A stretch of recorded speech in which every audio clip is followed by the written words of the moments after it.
Currently, there are more than 54 million people living with disabilities in the United States. Oftentimes, the incorrect use of words relating to disabilities are not meant to be hurtful or offensive.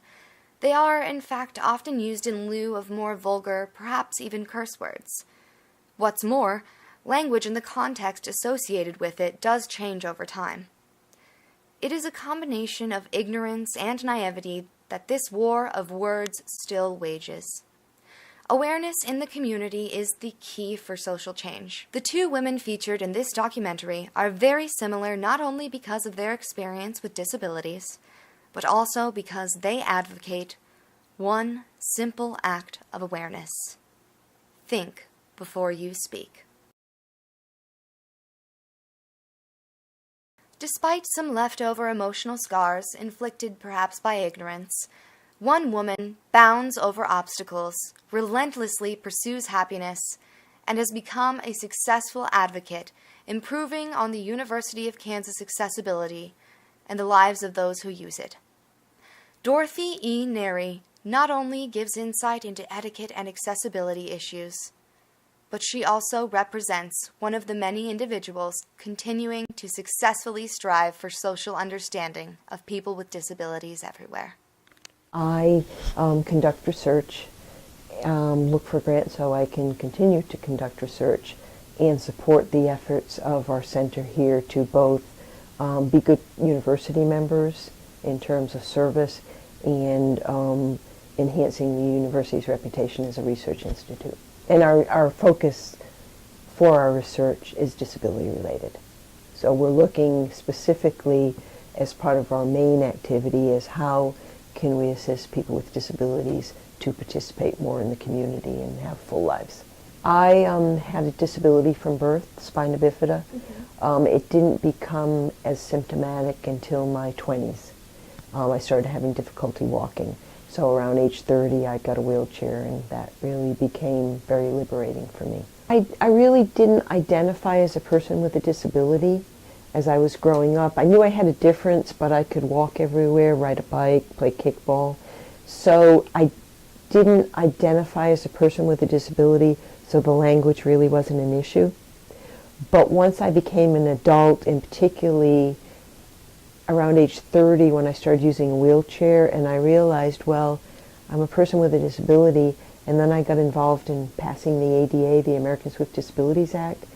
That's when I really realized, well, you know, I experienced discrimination, and people don't understand that language can be not just inaccurate, but demeaning. And that's when the language, it really made me start thinking about how people with disabilities are referred to and what terminology is really not acceptable. Language evolves, and what was appropriate 10, 15 years ago, even 5 years ago, may not be appropriate now.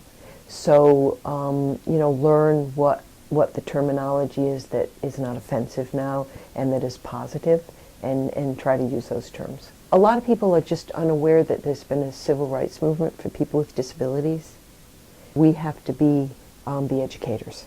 I think that's one thing that is really important, that when you hear somebody using a term, oh, that person is wheelchair bound, well, no, the correct term would be wheelchair user. And I think we need to do it without animosity, but just in an educational way. So I think that's important. Jessie's story represents just one of the many students with disabilities who attend the University of Kansas. Jessie, 21, is in her 4th year at KU, double majoring in journalism and religious studies. Every voice makes a difference, and this is Jessie's. It was February 27th, 2010.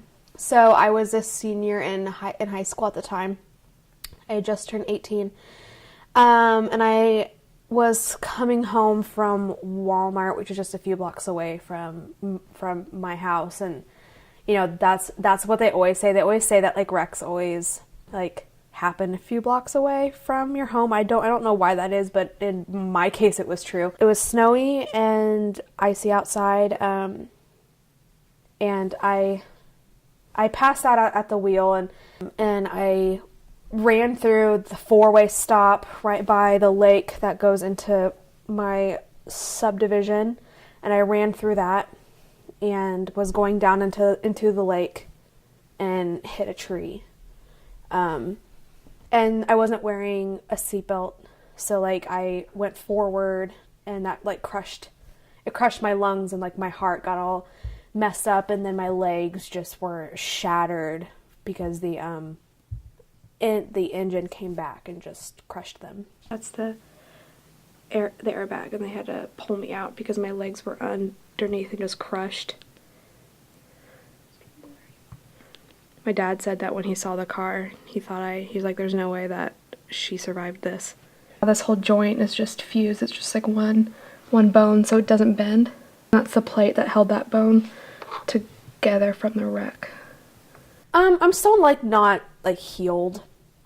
I'm always going to be going through things for the rest of my life. And like lately, it's just been terrible. Like my ankle, like I've had this like shooting pain, and like I just like there are like this morning I got up and I just like straight up couldn't put weight on it. So there are days where it's just, you know, it's really bad. So I wouldn't say that I'm recovered, 'cause it's going to get worse throughout life. This side is pretty bad. There. They opened, this is where they cut, this one goes up high because they went in and they sliced my Achilles because that was the only way to get my foot to go down. There's that one. Just talk about it. You know, share. I mean, if you know a lot of stuff, then you need to share that with people that don't know, because again, it's all because they just don't know. And you know, if the world was a more informed place, I think it'd be a lot kinder.